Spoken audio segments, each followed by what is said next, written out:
Today, an official notice was delivered to the United Nations in regards to the U.S.'s choice to withdraw from the Paris Agreement. And it was our first written notice since this choice was made and announced by President Trump at the start of June, 2 months ago.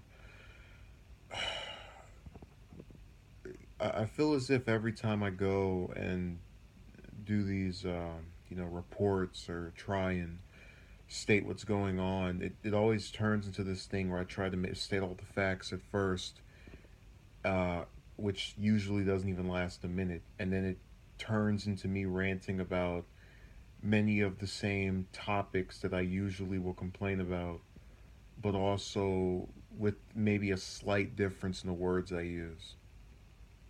I apologize for being redundant, but history is a very redundant thing.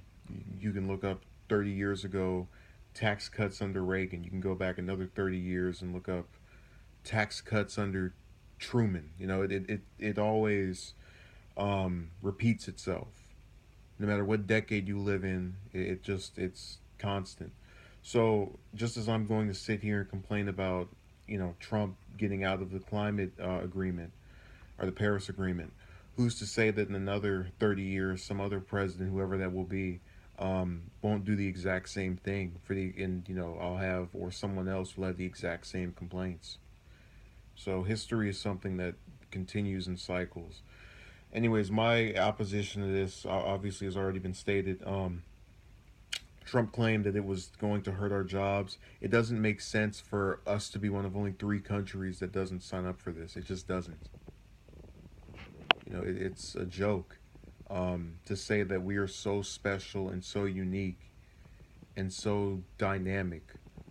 We're the only country that has those, to where the cons outweigh the pros to such an extent we don't bother signing on to it at all. So keep that in mind, because we're going to be hearing more and more about climate change as years goes on. It's really an interesting topic because you always have, some will say, if we don't get to it now, the world is going to end. Then you'll have someone else who will say, if we don't get to it uh, ever, nothing will happen. And there have been, some supporting signs to both. But I think it's something that, it's better to be safe than sorry. And this really is a way of almost just telling, folks like Gore or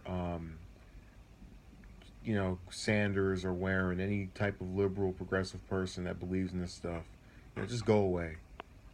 If this happens, what, 30, 40 years, you won't be alive to see it. And that's scary that we don't have people, and they always have this thing where if you say progressive, then oh yeah, you're saying that we don't think about the future. No, it's about the idea that you're not going to bother taking the time out of your day or out of the government's expenditures to face the possibility that this is something that could potentially harm many, many people in the coming decades as the world changes. The world makes a small difference in and of itself every day.